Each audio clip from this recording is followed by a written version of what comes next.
Hello everyone, hope everybody's doing great today. Appreciate those watching this video. I hope you enjoyed it. And today we talk about Brewster's Minions. Not the Richard Pryor Brewster Minions, but the original version. As far as I know, this is the original version, I should say. But anyways, I did do a review on Richard Pryor's Brewster Minions a while back. And I saw this on Amazon Prime. I was like, oh, let's see this. Let's see the original version of this and see what the differences are, what similarities there are in these two movies. The storyline from both movies are basically the same. They did do a little changes in this old version here. I think it's made in 1945-ish, I believe, if I remember my time date right. And our lead character, Brewster, he's coming back from World War II. He's an ex-soldier. He's getting ready to get engaged. He's engaged, getting ready to get married with his sweetheart. When all of a sudden he finds out that he is... well, he's about to get, he's about to inherit millions of dollars. And unlike the Richard Pryor version, in this one he has 60 days to spend $1 million. But, you know, in 1940s, $1 million, I mean, that's like a lot of money considering, you know, you could buy a month's worth of groceries for like maybe $50, you know, maybe, you know, $100. We're probably pushing it. That's kind of like a lot of money back then. Probably buy a house for like 7,000, you know, so I'm trying to spend $1 million for 60 days. You know, you're kind of pushing it back there in the 1940s. Also, it's a little different there. He had to, like, time he turned a certain age, he had to spend the money. And because it's in war, you know, they couldn't get a hold of him. They kind of put that little storyline in there.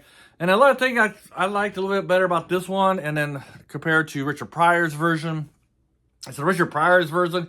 You have this little snake in the background trying to undermine Richard Pryor, getting the inheritance. And this one, the villains is actually Brewster's friends. You know, his own friends are kind of the villains, mainly because they're trying to help him. You know, they're kind of worried he's spending all his money. You know, he's spending his fortune. He's going to be broke if he keeps spending the money. So they're actually trying to help him out. But while they're helping him out, they're actually hurting him and making things more difficult for him. Which I kind of like that version a little bit better. I found it a little bit more funnier. Actually, the main character, Brewster, in the original form and this form that we're talking about, is funnier than the Richard Pryor's Brewster. I feel like in Richard Pryor's Brewster, John Candy had all the good laughs, all the good gags and stuff. I mean, Richard Pryor was funny, but he pretty much played a pretty straight guy.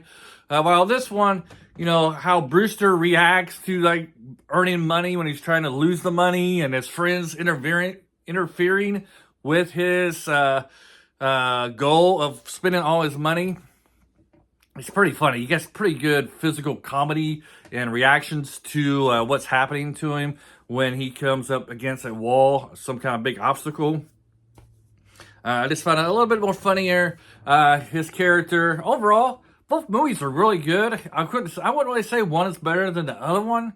I guess it'd just be your preference, you know, if you like color or black and white. And but they're basically the same storyline. A little bit changes, you know. He's a soldier in the original one. Richard Pryor is a baseball player. He has Richard Pryor. This one, he's already engaged. Richard Pryor is more like a little bit of a romance comedy type, you know, pieces and bits. This one's not a romance comedy whatsoever because he can't spend any money on his fiance. He ends up spending money on other girls, and, you know, you got that kind of jealousy coming up, so you get that little conflict of him wanting to get married, but he's forbidden to tell anybody what he's doing. That's why his friends is kind of like his enemy, because he's not allowed to tell them what's really going on. They just know he inherited $1 million and that he's spending it all, and that he's going crazy spending all his money, and that they're trying to prevent him from going broke again. I don't know, it's a pretty good dynamic. It's on Amazon Prime. I enjoyed it. I think I'm going to recommend this one. I think a lot of you will enjoy this one. It's a good little comedy. It does have some little commentary, you know, like, you know, spending money and how to save and what you should do if you do get a lot of money. And that's basically it, though. Other than that, it's just a straightforward movie. It's pretty good. Good acting. I like the main character. I can't remember the actor's name because I didn't write it down on my notes like a moron. However, I might look him back up and see what other shows he's been into and check them out. One thing I do like about Amazon Prime, when I watch old movies, oldies but goldies, you know, or whatever. I like going to Amazon Prime. They get really good old movies. When it's something newer, I go to Netflix usually is my go-to. So every time you see like an old movie, most likely I'm getting it from Amazon Prime. Anyways, hopefully you enjoyed this review. Check out Brewster Minions. If you watched the Richard Pryor version and you liked it, I think you'll enjoy this one as well. Like I said, very similar. This one, I think it gets a little bit more funnier and subtle, funnier. But, you know, this one doesn't beat John Candy's performance in the modern one or newer one. I guess the 80s ain't very modern anymore. But still, it's still worth checking out. If you like the other Brewster's Millions, check this one out. If you watch this one and you haven't seen Richard Pryor's Brewster Millions, if you have a chance, check it out. It might still be on Amazon Prime, I'm not for sure. Anyways, I liked it. I really enjoyed it.